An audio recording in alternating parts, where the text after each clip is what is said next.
Hey everyone, hope you're doing well. I wanted to do another face-to-face. This time I want to talk more about the political climate. I talked in other videos how the investigation had an impact on the stock market, of course, and everybody knows that by now. And then just more recently, Trump's world tour, I guess you could say. I found it interesting though that typically for presidents, the first visit they usually take is to our neighbors, which is Canada and Mexico.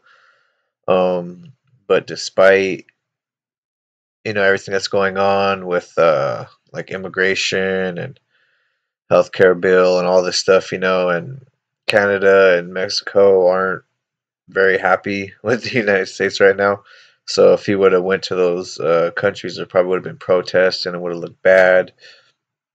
So in a way, it was actually good that he went somewhere else. At least from his perspective and his party and everything. It was a smart idea to get away from that because there's a lot going on prior to him leaving with the whole investigation and everything like that. So by detaching himself or removing himself basically from all that and taking the trip overseas to these other places was probably a better idea, but where he went though was a little more interesting. First he went to Saudi Arabia, and I talked about that like over $300 billion deal that they're basically working out, which is ridiculous, and a lot of that's going to go to military spending. Of course, there's a lot of talks about the budget and how so many programs are basically getting just like straight up cut, like they're done.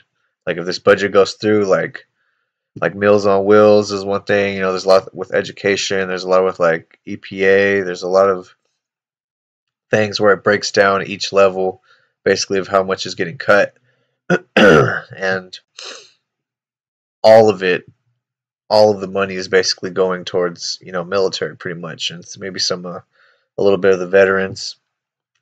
But they're talking about cutting taxes from like more wealthy and affluent people, but like the part I'm waiting to see is, which I don't know if I'm the only one thinking this. Maybe I'm dumb. I don't know, but talking about cutting taxes and all this um, from people, usually from more wealthy people, but there's no replacement for that money. You know what I mean? Like let's say you just stop taxing half the population, so now the government has like half of a budget to work with. You know what I mean? Like where do they get the money from now? That's the whole point of taxes. Is like we get taxed and that funds the government.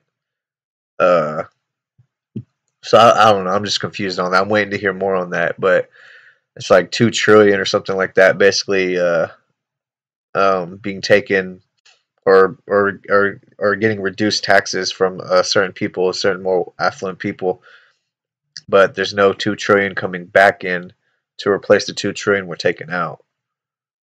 So, and then they talk about you know reduced spending and all this, but like I want to see the numbers. I want to see the ones and zeros. Like that's as factual as you can get is the math. But anyway, that whole deal, $300 billion, that's going to be a lot of spending.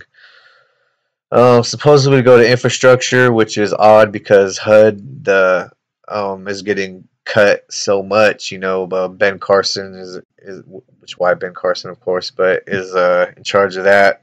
But housing and urban development, like it's getting such a big cut, but yet there's going to be infrastructure spending, so that's kind of another weird one. And there's other things like for like highways and stuff like that not getting funded, but again, it's going towards infrastructure. So I don't know. I'm waiting to see the numbers. I'm waiting to see how it gets played out. Then he went to Israel, and he touched the wall and everything, and of course, like the news is reporting and all that. Every little thing he does, which is so annoying. Like, I get it. There's certain things you should report on, and then there's certain things that are just not news. It's not even like, fake news. It's just not news. Like, why are you reporting on this? Like, you might as well be showing a cat up in a tree. You might as well be showing, a kid fell and scraped his knee and putting on a band-aid, you know, like, oh, worried mother freaks out and all this like stupid stuff. Like if I'm watching like, you know, a lot of these news channels that are supposed to cover world news, I want to see world news, you know. Not a lot of people are talking about the bombing that U.S. airstrike did, and like 100 civilians got killed over in a Middle Eastern country. Like that seems like news to me. You know, he just killed 100 civilians, but no, him touching the wall and Melania Trump swatting away his hand. Like fucking, who cares, you know? But anyway, that's just me. But that trip was okay. Benjamin Netanyahu and Trump seemed like they have like a previous relationship prior to him becoming president, and the whole Israeli and Palestine beef over, I guess, like the Holy Land, you know, like the two state agreement or whatever, trying to figure out how it's going to get worked out and have peace and all that. So that seemed okay, pretty toned down for the most part. And then the the trip to the Vatican with the Pope. Oh my God, the Pope straight up made a fat joke about Trump. That was funny. But you see the pictures like when Trump's sitting there like smiling, and you know Melania Trump's there smiling, and Ivanka Trump's there smiling, and the Pope's like just mean mugging the camera, and like they do not get along. They do not see eye to eye. The Pope has said more times, you know, on one of the videos I seen where he's talking about if you're not trying to if you're trying to build walls instead of build bridges, you know, you're not a good Christian or whatever, basically. And specifically, he was talking about Trump. So they obviously didn't get along well. But it was funny when when Melania Trump was, I guess, like shaking or like meeting the Pope and like, you know, saying everything, like the Pope like says something to her, and like he turns to like his translator, like, you know, can you translate? And I guess he asked her like, what are you feeding him, pizza? And they just all start laughing or whatever, like making a fat joke. It was just funny coming from the Pope, though. I thought that was kind of funny, but that even that meeting was pretty toned down. Like so far, going through this whole trip, it's been very toned down. While in the background, over here in the U.S., you know, all the investigations, all the stuff with the budget that's going on with Mick Mulvaney, you know, being in front of the Senate and everything, and getting grilled by him, and all this stuff's going on, you know. So he's keeping it pretty low key for the most part overseas, which again, for him and his party, that's good because he's not being overly bombastic and loud and all crazy while he's over there. So that's looking good on their part. And then, you know, rounding out the trip to the G7 NATO meeting, where you know, he's calling out the other countries like, you know, increase your spending basically to 2% to match, you know, your military spending. Which my whole argument on that is, let's say in a perfect world, all the other countries did meet that agreement where they increased their spending to 2%. Does that mean the United States is going to reduce their military spending? They're going to stop spending more than half of our budget on the military? No, that's not going to happen. So even if they increase it, the United States isn't going to not or stop increasing theirs. You know what I mean? They're just going to continue doing it. So I think it's a dumb argument. You know, those countries, those European countries, are more focused on building up their economy for the people.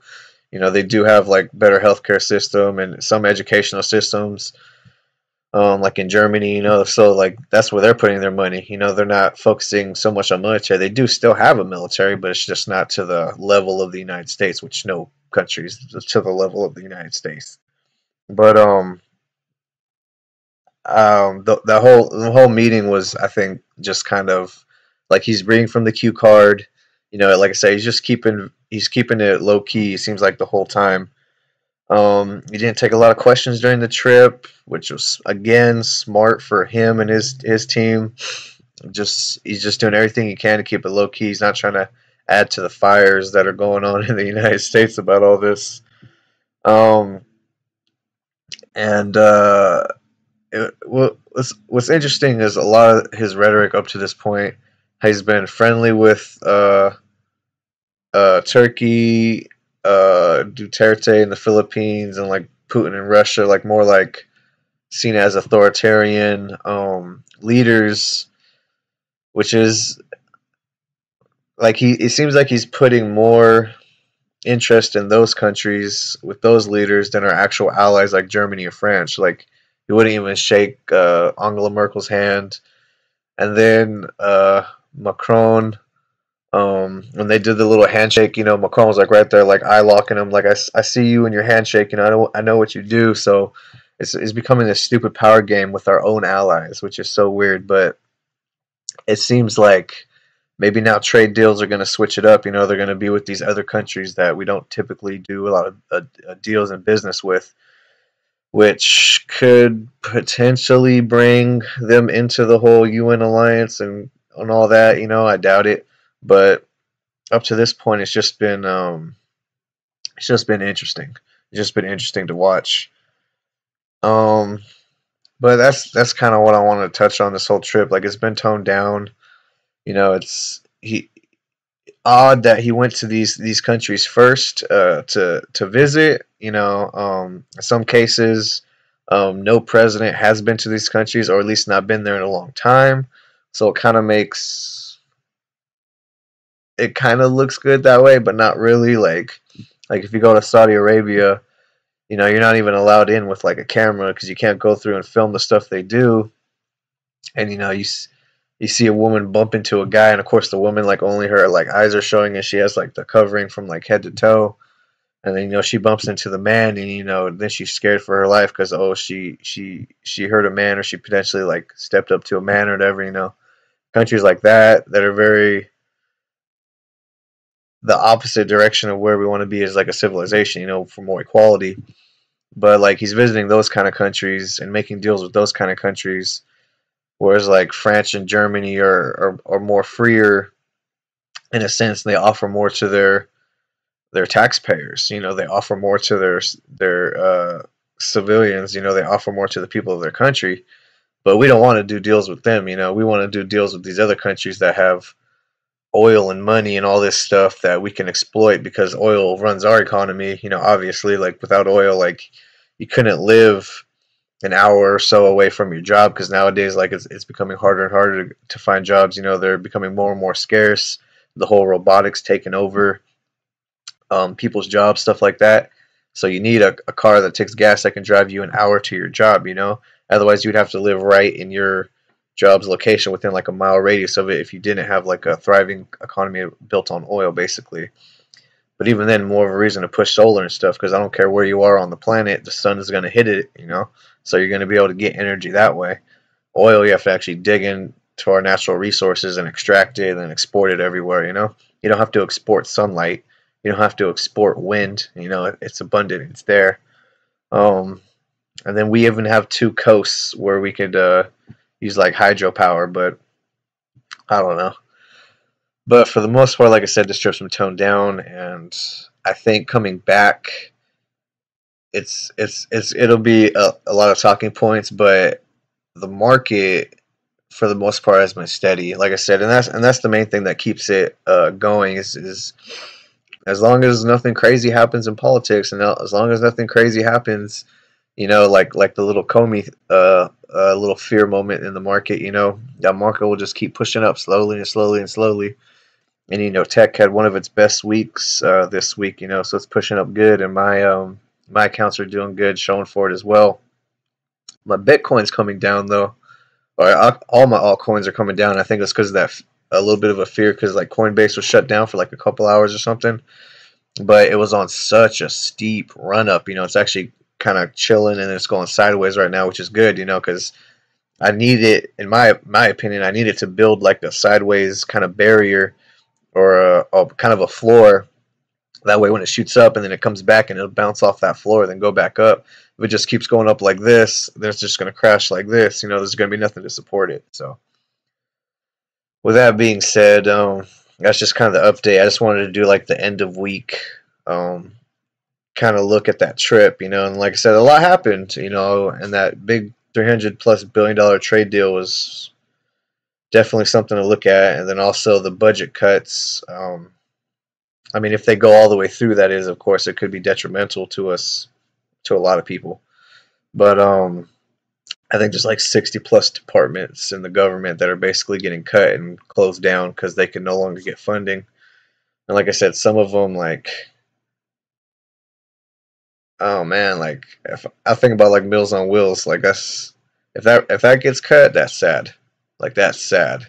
But it all has to get approved. It all has to get passed. It all has to get approved by Congress and the Senate and everything and voted on.